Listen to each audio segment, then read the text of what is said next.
Welcome to Valley Boys TCG. I'm CK, and today we're doing something different. We're finally going to get our first video and our first talk about Battle Spirit Saga. It's a new Bandai game coming up, and what better way to talk about it than to bring in a special guest who was actually at the Vegas event. So let's go ahead and go to him right now. You want to introduce yourself, my guy?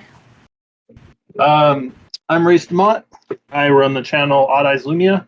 I go by OddEYES Lumia on a lot of different platforms. And yeah, I placed top 64, 46th place at the Vegas launch event with Curse Control. Curse Control, very, very nice. Yeah, there's a lot of interesting things that came out of Vegas. And, Purple's one of those that I feel like early on when they first launched the set, there was a lot of people weren't too in on Purple. There was a lot of hype for Yellow, and I feel like that really flipped once we got into this event. Literally, no offense to Yellow, but it is definitely the worst color, I feel, unfortunately. Yeah, I mean, that's how it happens sometimes. Let's see. Yeah. And you got, let me we'll pull up your list right here. So, we're looking at your list, and pretty good stuff, almost full purple. You don't have too much of the crazy tech choice, or the crazy color variations. Obviously, running the Absolute Ice Shield, I think everybody needs to run that card. That's going to be a set 1 staple for it might be past set 1, honestly. It's just too good not to run in any color. Yeah, if you look at the Bandai OCG, Absolute Ice Shield has seen multiple prints. They even have an alt-art reprint of War Greymon on the art. I'm a big Digimon fan, so yeah. I think that's really cool. And the game's huge down in Japan forever, so yeah, the original Battle Spirit. I don't see this card going away. Oh no, and I would love to see them to bring back the Digimon arts to our Battle Spirit Saga, our relaunch of the game. Oh yes, for sure. That's definitely something that's going to keep me interested for sure. Oh yeah, because I come from Digimon's my main game right now, but I'm definitely interested in jumping into Battle Spirits Saga once it fully launches here. So I totally get what you mean. Yeah. So let's as looking at the deck list here, what would you say was probably your MVP card of the tournament? Because we're not going to go card by card for the deck profile today. Lumia actually has a deck profile on his channel, so make sure to follow, subscribe his channel, and check out his deck profile video where he talks about every card. But we're going to talk about some key clutch cards for you. So what would you say was your, maybe top 3 MVP cards of the day? Top 3 MVP cards. I'd have to say number 1 is King Snake Quetzal, or Quetzalo, or whatever. I just call it Quetzi because that name is yeah. pain in the butt to pronounce. This card I actually upped the count on it because I felt like I wasn't seeing it enough, and every time I saw the card, it never felt bad. It also makes cards like Core Theft and Maduke feel less worse in your hand as well, because Core Theft is a costly removal magic card. Yeah. But when you're discarding your curse units that you have extras of and stuff like that, or discarding your Madukes, and you can always get them back later with Quetzi, it feels so free. That's ultimately why I run it. And that second ability is just hands down amazing, because a lot of people, like I mentioned in my video, people will overextend and they'll put only 1 core on one of their dudes and try and finish off a board like Leap Odin or something like that. And Quetzi can just kill him. Not to mention, I didn't mention it in my video, but King Curse Dragon, his second ability, when you attack, you remove all but 1 core, works really well with Quetzi. It's almost very much like you're running the King Snake from the starter deck. The one I can't remember. I just call him Bone Daddy or Ainzul Gon, any Overlord fans. Right. So. All right, I feel. That would probably be my main MVP by far. The second card would have to be Deadly Balance. Right. Deadly Balance is probably the best removal magic card in purple, hands down. Just the interactions it has The fact you don't actually need a spirit on board to pop something is super nice too, but it works so well with my third MVP, which is Agavel. Agavel is an amazing blocker, and it works so well with Deadly Balance and actually Quetzi, because you can always add Agavel back and stuff like that. So you got that good recursion going. I mentioned it in the video as well. Yeah, exactly. It's just nice. I honestly... So my purple list is a lot different than a lot of other people, because a lot of people are just stuck on the core removal package. And don't get me wrong, it's not bad. I just went for a more curse control variant because I knew white was going to be very big. Armor is very strong, but armor doesn't get around. It gets around core removal unless you're doing AoE effects like Curse Dragon and Dark Bishop Bacula or Baculus. And you're not always going to see that package, unfortunately. So I wanted something that I could constantly see, and that's why I went with more of the curse package, because it gets around just about everything in the format. And having curse pressures your opponent to, like, they have to do something. Like, you know, they're either going to block and lose their dude, or they're going to lose life. And especially if those that try to, I guess, kind of dedicate the one big blocker out there. Definitely, they have to. I mean, that's like you said. It's either life or their card. They're gonna have to lose their spirit or their life. And if they're not a go wide strategy, that definitely affects them. But like you said, the Quetzi kind of helps play into those go wides that only have one. So you kind of have a good balance of whether Curse kind of handles your single big stack guys that are there to block, whereas, you know, cards like Quetzi and core removals definitely help the go wide single core little monsters out there. Or even the big ones. In particular, like Quetzi was really good against Moonski, for instance. If they didn't put an additional core on Moonski, it was really good because you kill it while it's attacking, and instead they only get destruction protection while they're blocking. So, like, Moonski is one of the few cards that actually Curse doesn't get around, unless you're using it in that general sense. Like, that's why I use. That's why Deadly Balance is so strong. Is like, say they have 2 armors on board, or even 1 armor, but they have a Moonski. Like, you Deadly Balance, they have to kill their Moonski because they can't legally select their armor. And Moonski is definitely a big thing. The white stall decks were definitely a big thing. They came in for a lot of these events. And I feel like white was one of those that also came in, like, I early on when the set was first announced. Nobody really expected white exactly until, like, the last second. Like, that was definitely, especially with the real... with absolute that was it. Absolute Ice Shield Moonski, and I feel like everybody was like, well, white's probably the third, but white and purple were the bottom 2 colors, and everybody figured red aggro and yellow aggro were going to be the call. And then as we went into it, it kind of flipped around, and I feel like second, yes, red took second, but I think purple was just right there with it, and then white just kind of surprised everybody. Last minute, everybody just kind of clicked on, oh, let's just create this big stall with the elephant and the elk, and it's just definitely caused a lot of problems for a lot of people. I think the big red Pterrorsaur Dino package was kind of the one that really blew through some of the white stall decks because they got big enough to get through that big blocker. But there was definitely some surprise from when this, about 2 months ago, when, you know, or even a month ago, when the set was early on, people were still looking at reveals, to basically a week or two before the event. I think the meta completely rearranged with everybody constantly playtesting.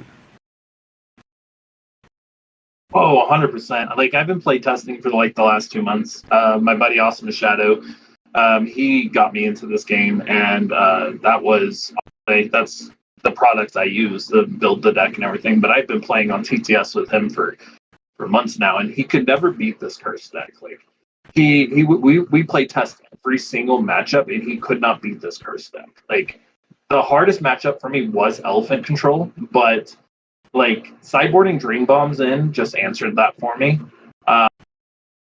That's specifically why Dream Bomb is in my sideboard, is specifically for Elephant or just pesky armors that I can't really get out of the way at that time. I Dream Bombed, I think, a Dyna that could have lost me the game if I attacked wrong, and I attacked right, so I ended up winning that game. But Dream Bomb just being able to target so many different things, as long as they don't have Enterprise, it's just an incredibly strong card. And against Elephant in particular, because nobody was really on Elephant in the beginning. Expensive. But until they realized, oh, hey, there's this Nexus that literally makes this card free. And the Nexus has the elephant on it, like it was broadcast right there. Yeah, exactly. That was actually one of the crazier White matchups I had, like one of the fastest. White has a really, really hard time dealing with only one life left, unless they're like on counter sword in the main phase and stuff like that. But then they're like spending out that those cores to be able to gain back that life and whatnot. Because once you're at one life, and not even Ice Shield can save you unless you're like blocking and stuff like that. So one of the main the games that I played against Elephant Control, they dropped, like I mentioned in the video, they go ahead and drop the Nomengard City Nexus. Turn 2. No, they let me go first, and I went ahead and played my creature, and then turn 2, like Nomengard City, and I was able to drop like 3 more dudes on board and swing 4 life. And like that is one thing about this deck that I don't think a lot of people really realize is this deck, even though you have so many 3-drops in this deck, they actually become 1-drops if you're plopping them out the right way. And specifically, I run a ton of draw. Like I run Dragonaga Assassin, I run Cavalier, I run Python, Aguabel. Right. All these cards draw me cards. Consistently draw, keeping my hand full. So that's one thing, I feel like Red Aggro doesn't have as much, even though they have Blessed Draw, and they have Star Blessed Draw. And then what was it? Yellow. They have that's what I was going to ask you about. So I see a lot of people, they tech in some of the red draw cards, and I noticed that you don't have any of those, but you do have some. You did tech in or did plan for that. I see that a lot of your spirits do have some draw abilities. So did you ever feel like you were lacking in the draw power? Nope. Not at all, honestly. It was so nice, too, because that's the only reason I run 2 Core Thefts, is Core Theft would be really useful in certain situations, but I didn't need it all the time. And, with Netherworld, Depths, and Rotting Swamp, I had plenty of draw power along with all my spirits. It does suck some of my spirits, Cavalier does proc, Blessed Draw and stuff like that, and does net my opponent 2 cards if they have it in their burst. But that's kind of something you're just going to have to play around. If you're playing red, just don't play your 1 summon effects unless you're going for, Beldegor for game. That was, kind of the only situation that it really came up, or, with Quetzal, late game. But Quetzal just gives you so much value. It's almost like a draw card itself because it just adds you back a piece that you can use later, like your Camelot Knights or your Dark Knights, or your Boat Tricksters. It was just, there was no issue with draw here. I almost never had less than 4 cards in hand. It felt like I always had 4 to 5 cards in hand. And you start with, your 4 to 5, maybe 6, depending on if you didn't mulligan. So honestly, I didn't have any issues with draw power. Very nice. Is there anything you, from the way you played it, is there anything major you think you would change? Oh man, I wish I would have had Netherworld Depths at a 4 of instead of a 2 of. I looked at it as more of a splashable option, but I also was thinking, okay, 6 cost is a lot, but my brain didn't think about the reduction right off the bat. I would definitely up Netherworld Depths and probably drop Maduke to either the sideboard. The thing is I love what Maduke wants to do. She just costs so much. Even with 4 reduction, it if you can turn Blood Curse on, you're winning that match. Guaranteed.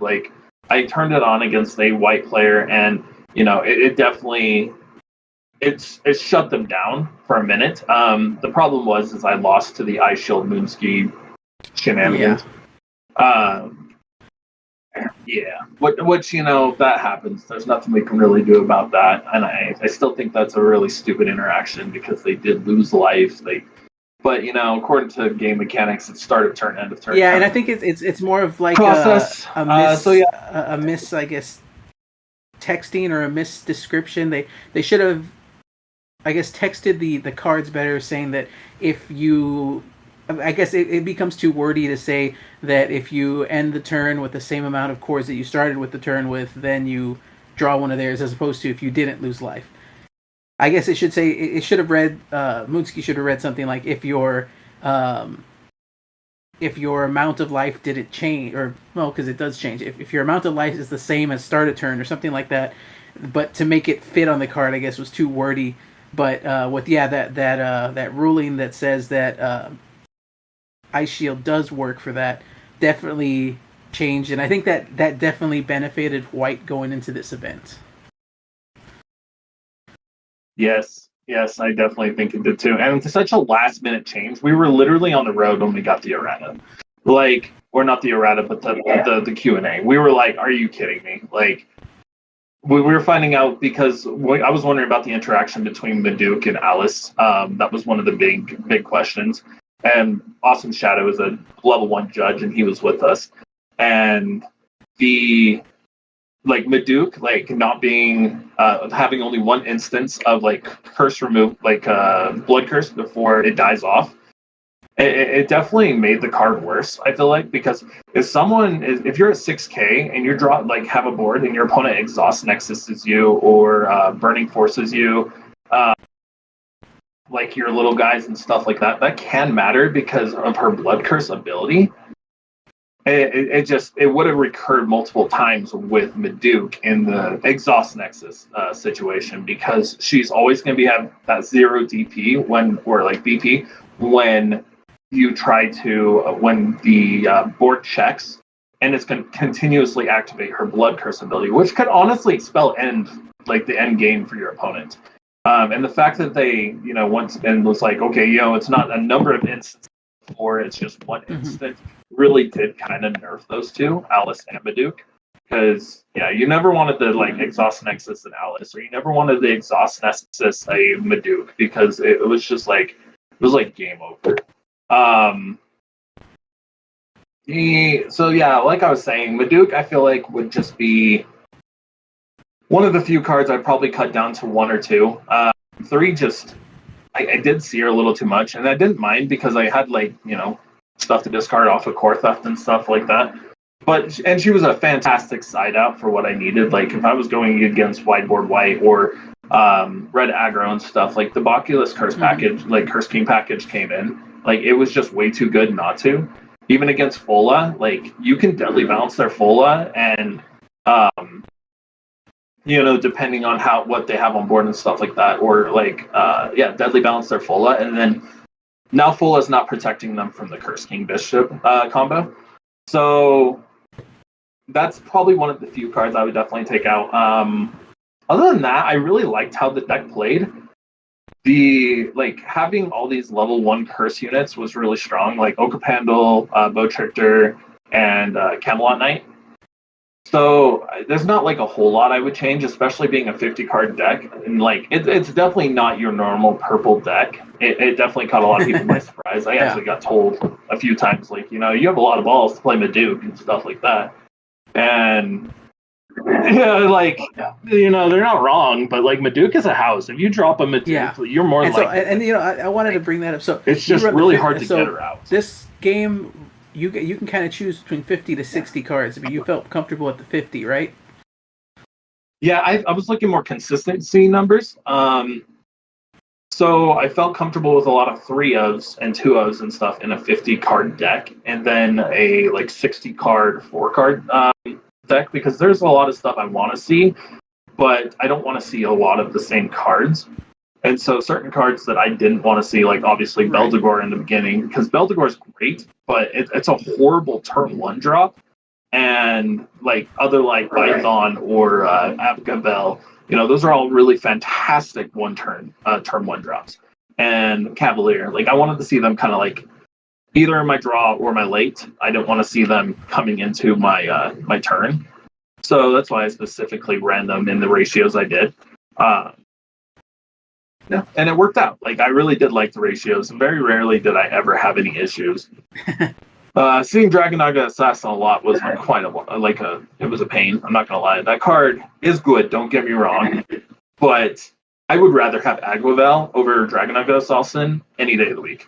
Like continuously drawing with the Dragonaga is nice, but he's a 4K, so he doesn't really match the whole curse strategy, especially with Maduke, because you want your stuff to be little. And to turn him on, he has to be at 4K. Like, a lot of people would just chump block him, and then all of a sudden, Maduke isn't going to do anything. So that was my thought process of that. That's why I also only ran Okapanda as a 2-up. It was like, okay, if it comes up, it'll be nice.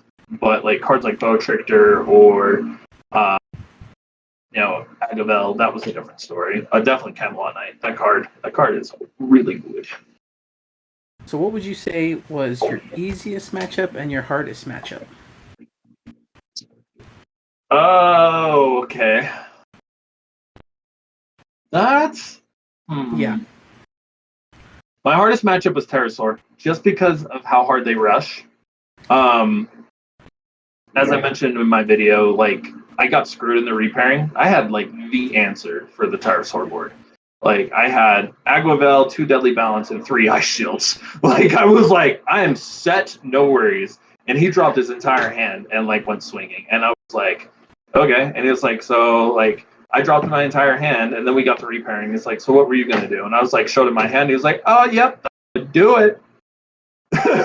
So Pterosaurs was definitely my matchup, but what's nice about it is I can also drop a board and swing just as hard. Because they give me all that core or all that life and stuff like to use for my following turn. Also, Absolute Ice Shield, being able to proc at a life of 2 and to bring it back to 2, and then still have like 3 cores from that turn. It is a huge boost. So Pterosaur was definitely my hardest. I'd have to say my easiest matchup was the 3-color rush. That was interesting. It was neat because he was playing like cards like he was playing yellow, red, and white. So he had Blessed Draws and he had Exhaust Nexus and stuff like that. And then he was running like Odin's and like Pegasi and stuff like that. So he had like a control aspect to it, but it was definitely just pretty easy because I just was able to push for game way too fast, way too easy. Same with the Elephant player. My hardest matchup was Pterosaur. My easiest matchup was probably that or 2-cost Yellow Rush with the Michaela top end. It's scary because they can always Exhaust Nexus your board. But if you're rushing them down just as hard, the dude's three. I was gonna say, I feel like that Yellow Rush deck was one of those that was really hyped early on. The Michaela and the 2-drop Rush deck of yellow, and it just feels like it did not show up. Yeah, so my buddy, the level 1 judge, Awesome Shadow, I was telling you about, he actually was on that. That's what the deck he was running in. Unfortunately, he didn't do as well as he would have hoped either. Same with Cosmic. Cosmic was running yellow, and he didn't have a good time because I guess Dread is just as bad, like just the worst matchup. And it makes sense because we did a lot of testing with like me running red and him running his yellow deck and stuff like that. Like we did a ton of testing, and like I agree, but if you let that game get to late game, like if you let that deck get to late game, you were done. Like you gotta watch out. Personally, that's why Rush was so good and prevalent in this launch event, because you didn't let any decks get to late game. That's the same reason like I felt like Maduke just felt so bad for me, is because there's just too much rush. I would rather be able to match my opponent's rush with my rush. That or even drop like a Netherworld Depths and just like, really make them think if they want to attack or not. But yeah, the dude had 3 freeze falls on board and he blocked with a pen 10 prints and drew 3 cards. And I was like, oh no. It was definitely an interesting matchup. All my matchups were really good, and everyone I played was phenomenal. It was an incredibly amazing. Okay, so I've heard that. There was no tryhards. You know how you get tryhards with. Yeah, sorry, I've heard that from a lot of people that were posting post the event that everybody was very friendly. It was a very healthy community. There wasn't any toxicity that they ran into. It was pretty healthy event, healthy environment. And I think a lot of the fear is like Yu-Gi-Oh gets a lot of aggressive or toxic players. Yeah. I think the Digimon community, for the most part, Magic, I hear that too. Digimon, I feel, is one of those that the card game's pretty decent. Everybody's, for the most part, pretty friendly. I haven't really had any big issues in my run at Digimon. So maybe it's just a Bandai thing. Bandai players are friendlier. But maybe. Yeah. I'm not saying I haven't run into a few unpleasant players in Digimon. In my experience, a lot of the security control players were the unpleasant ones. So I feel like Elephant Control runs similar mindset to security control in Digimon. So I feel like if I'm going to run into a horrible or an unpleasant player, they're probably going to be on that. But we'll see. Hopefully I don't have to run into any unpleasant players once I get to really get started on the game, because I'm waiting to get started here in locals. I know our local game shop our local game shop down here, Kaboom Games, they got pushed off the Bandai list for the pre-release event. So I don't know if they're going to actually have a pre-release event now. They might have. I guess they didn't reserve enough to get all the stuff that they were supposed to. Even though they were signed up for the early adopters kit, they were missed out on some stuff. I'm not sure what the whole deal is. So I'm hoping we at least get some stuff so I can get my Battle Spirit Saga journey getting going soon enough. But we'll see what I get down here. But I'm definitely excited for the game, especially with all the positivity that I'm hearing from people saying that it's been fun. People are very friendly. The community's been really good. So I'm excited to jump in on this. This will be another game for me to get into, for this channel to get into, for our channel to get into. And definitely looking forward to it. And speaking on that, I wanted to. So since like I said, I haven't gotten started on the game yet because I wasn't able to go to Vegas, so I don't have hand-on product. But in your experience, now that you got to actually experience the event, experience the community, experience playing the game in a competitive, and obviously you've had plenty of playtesting, so in a semi-casual set and a very large competitive set, what's your outlook on the game? How do you feel about it going forward? It's and just what's your feels on it? Well, with every Bandai game, you have to be a little cautious. That's just understandable. Like you look at Dragon Ball Super, unfortunately, it's had its issues. Yeah. Digimon has its issues. Just with Bandai in general. Like Bandai is a great company. They just, as far as player wise, it feels like they're more for the money. And so with any Bandai game, you gotta be cautious about it, obviously. I feel like Battle Spirits, because of how popular it is in Japan, and the fact that it's been around for 15 years in Japan, I can definitely see it progressing at a steady rate here in the States and in Europe and whatnot like that. Because it is an incredibly fun game. Don't get me wrong. It is an incredibly fun game. Me personally, I am I have a little online store that I run over Facebook and stuff like that. So I'm a little hesitant myself to full on invest in the game personally myself. But that isn't to deter anyone else. It's an absolutely fun game. It's just from a business standpoint, I have to take that into consideration. I definitely if just seeing from the point of view of the launch event, because of the fact that we had over $1 million in prize money on the line, and the fact that we still had attracted such an amazing community, I was mind blowing. I have not seen a community like this since Force of Will, and it was really cool because I saw a bunch of my old Force of Will competing players that I used to talk with and hang out with kind of at these bigger events in Denver and Vegas and stuff like that back when I played the game, including world champion Ryan Miles, he was there. Delaney Disbro, Brandon Bremont, and Alex Blandon.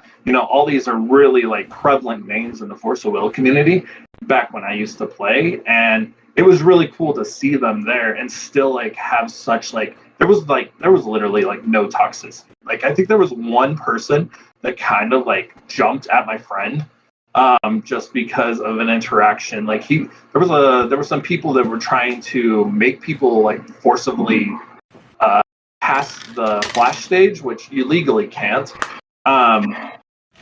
And so he had like with Michaela on the board, being able to play all these flashes for all these magics for free and stuff. Like he would just immediately try and take the life. My buddy was like, "Hey, I have stuff I can do."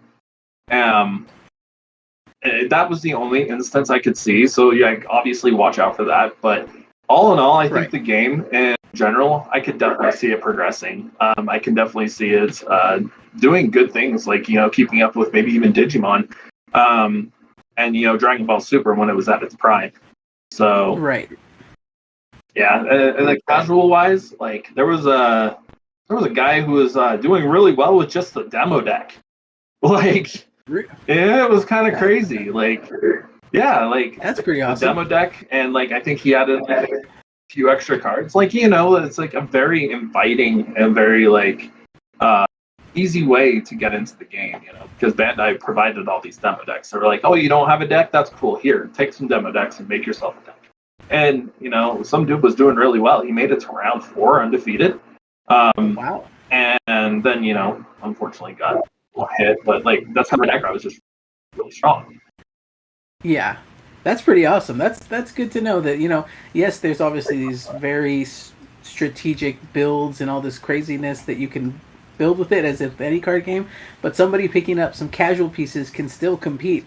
And part of that's because the game is still young. Obviously, we're still missing 2 colors to come into the game. We're still missing blue and green should be coming out. Yeah, not stoked for blue personally. I hate Mill. I hate Mill. So yeah, those should be fun. We'll see, when we get those, and then we're going to be having crossovers with this game. The first one announced was Gundam, so Gundam is going to be crossed over with this game. That's going to be our first one, but first of many, hopefully, because like you said, the original Battle Spirit's 15 years old. They've had tons of crossover. The one that I'm hoping they redo is the Digimon ones, because obviously coming from Digimon, I love Digimon, and I'd love to be able to play both Digimon card game and Battle Spirits with Digimon again. Just kind of keeps my nostalgia going, because that was my show growing up. That was a big one for me to get into this game, was I needed some sense of nostalgia, because that's like a big reason why I'll get into a game, is because if there's nostalgia, then not only is it going to catch my attention, but it's also going to grab the attention of people I sell to and stuff like that. Like this game doesn't have any familiar artworks. There's no like specific lores, like other than like obviously you got your Gorgons, and like Saddle is like I think a mythic dragon or something in some sorts. But that was kind of hard for me to like want to integrate with wanting to come into this game. And like you mentioned Digimon, I'm wearing my Lilithmon shirt right now. So my desk here is full of all my Digimon decks. I was looking at what I'm going to run at locals this week, and as usual, I still have no idea. I won't know till about 10 minutes before the round starts. I'll bring in a bunch of decks, and then when I show up, I'm like, okay, it's definitely probably one of these 5, and then maybe one of these 3, and then 10 minutes before, okay, I'm just grabbing this one. That's what we're running. I love changing it up. Like, I play Yu-Gi-Oh! My Hero Academia, and like, I even dabble in Battle Spirits, obviously. Did well enough at a launch event. With there was actually some really high-end players there too. Like it was crazy. Like there was casual aspects. The cash prize, with cash prizes, I anticipate some high-level players showing up. Yeah, that was pretty insane. But yeah, all in all, great community. Honestly, would love to go back and play again. Just if I decide if I actually want to invest in the game, obviously, because personally, that's just from my point. Right, like you said, Bandai is always a little risky. Sometimes their support for their own product feels a little iffy at times. like everybody's been waiting for a digital or an online client, a digital client for Digimon, and instead they released one for Dragon Ball, which everybody's kind of accepted. You know, right? It's on life support, and then the fact that Digital Monsters doesn't have a digital version of the game just feels wrong. But that's a whole other conversation to have. Yeah. So, well, Brother Lumia. So, what? Any last wrapping words you'd like to add to our little discussion here today?